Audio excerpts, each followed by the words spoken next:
अल्लाहुम्मा सल्लि अला सय्यिदिना व मौलाना मुहम्मदिन।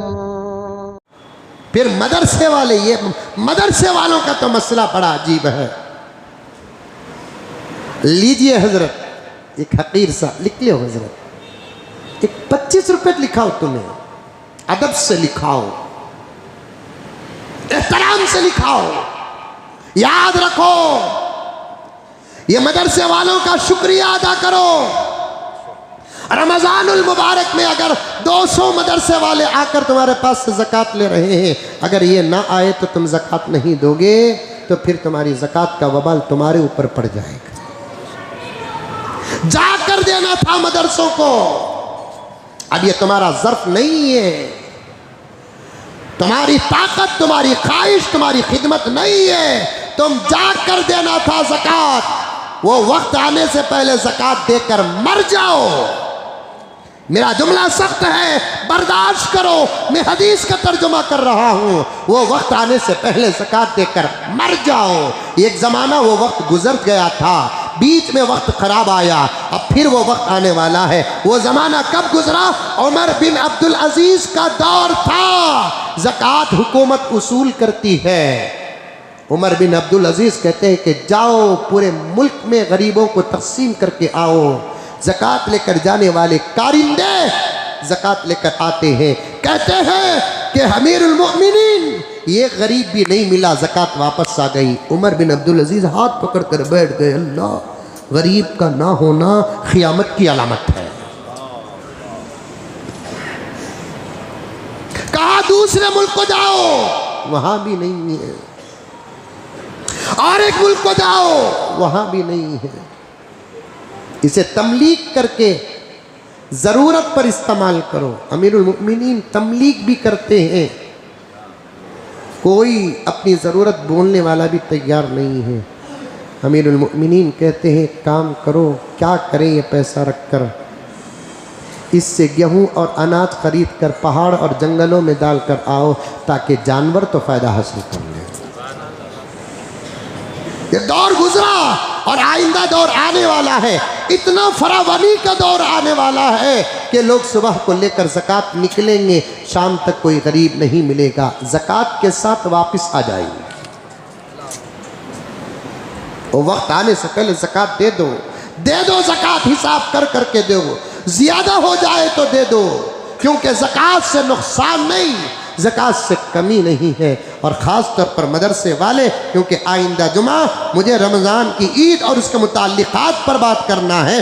जितना ज़ख़ीरा लेकर आया तो मैंने उसमें से 10% भी नहीं कहा, लेकिन जोड़ते जुड़ाते कह रहा हूँ, मदरसे वाले आते हैं, खुश दिली के साथ दो, क्योंकि कुरान कहता है तुरीदून वजह अल्लाह, अल्लाह की रज़ा के लिए देना है। मौलाना आ गए, जी मौलाना क्या है? मदरसे के सिलसिले में आई। अच्छा मौलाना पुराना रिकॉर्ड है क्या? जरा मुंह में मुस्कुराहट लाओ रे बाबा। ज़कात लेने गए तो बड़े बड़े मालदार के सूरत हम बेवा की हो जाते हैं। मौली साहब को देखते ही अकरम सूरत कैसा उतरती मालूम, मुझे बनाने भी नहीं आता, जितना होता उतना बना तुम देख लो। क्या मदरसे से आए, पुराना है कहाँ है? दिख रहा है फिर भी एक्टिंग।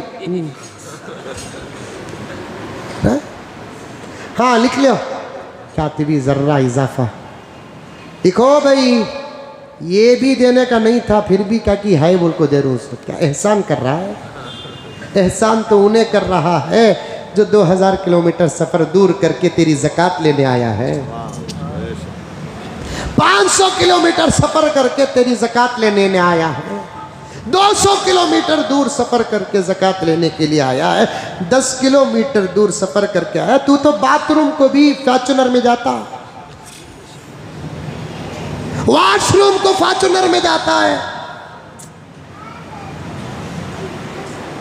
पूरा मोहल्ला 25-25, 50-50, 100-100 रुपये लेने के लिए एक दिन को एक सफ़ीर 15 किलोमीटर सफ़र तय करता है रोज़े की हालत में। ज़रा वक़्त बैठो मौलाना, जाएंगे। ये जुमला मौलाना खुश होते कि नहीं होते, अल्लाह रसूल खुश हो जाएंगे। धूप है मौलाना, ज़रा बैठो मौलाना। जिसे जानते उनकी इज्जत करने वाला ही अखलाक वाला नहीं, जिसे नहीं जानते उसकी इज्जत करने वाला अखलाक वाला। अकरम मुझे जानते, मैं अकरम के पास चला गया, अकरम उठकर खड़ रहे हैं, बोसा दे रहे हैं, कुर्सी में बिठा रहे हैं, पानी पिला रहे हैं। इससे अकरम को अखलाक की सर्टिफिकेट नहीं मिलती। समझ में आ रही है बात? क्योंकि अकरम और मेरे ताल्लुकात तकरीबन 25 साल के हैं। एक नए मौलाना आ गए, नाम नहीं मालूम, जगह नहीं मालूम, गांव नहीं मालूम, करिया नहीं मालूम, सिर में टोपी है, झुब्बा है, हाथ में रसीद है। ऐसे आदमी अकरम के पास चले गए, मुज़म्मिल की जैसी इज्जत करते हैं, उनकी भी अगर अकरम वैसी ही इज्जत करते हैं तो तब इनको अखलाक की सनद दी जाएगी। क्योंकि प्यारे आका ने फरमाया मेरी उम्मत पर एक ज़माना ऐसा आएगा क़यामत के करीब, उस ज़माने में लोग सलाम सिर्फ पहचान वालों को करेंगे, उनका सलाम कबूल भी नहीं होगा। अल्लाह हिफाजत फरमाए। मैं अधूरी बात ख़त्म कर रहा हूँ। जो लोग ज़कात नहीं निकाले हैं वो फ़ौरन हिसाब करके निकाल दे। ज़कात में कोई समझौता नहीं। एक हदीस में तो यहाँ तक आया है कि नमाज़ें पढ़ने वाले मालदारों की नमाज अटकी रहती है, जब वो ज़कात देते हैं तो नमाज कबूल होती है। नमाज की कबूलियत का दारोमदार ज़कात पर है। तो तमाम हजरात अपनी अपनी ज़कात अदा करें, रिश्तेदारों को और गरीबों को दें। अल्लाह ताला सबके देने को कबूल फरमाए।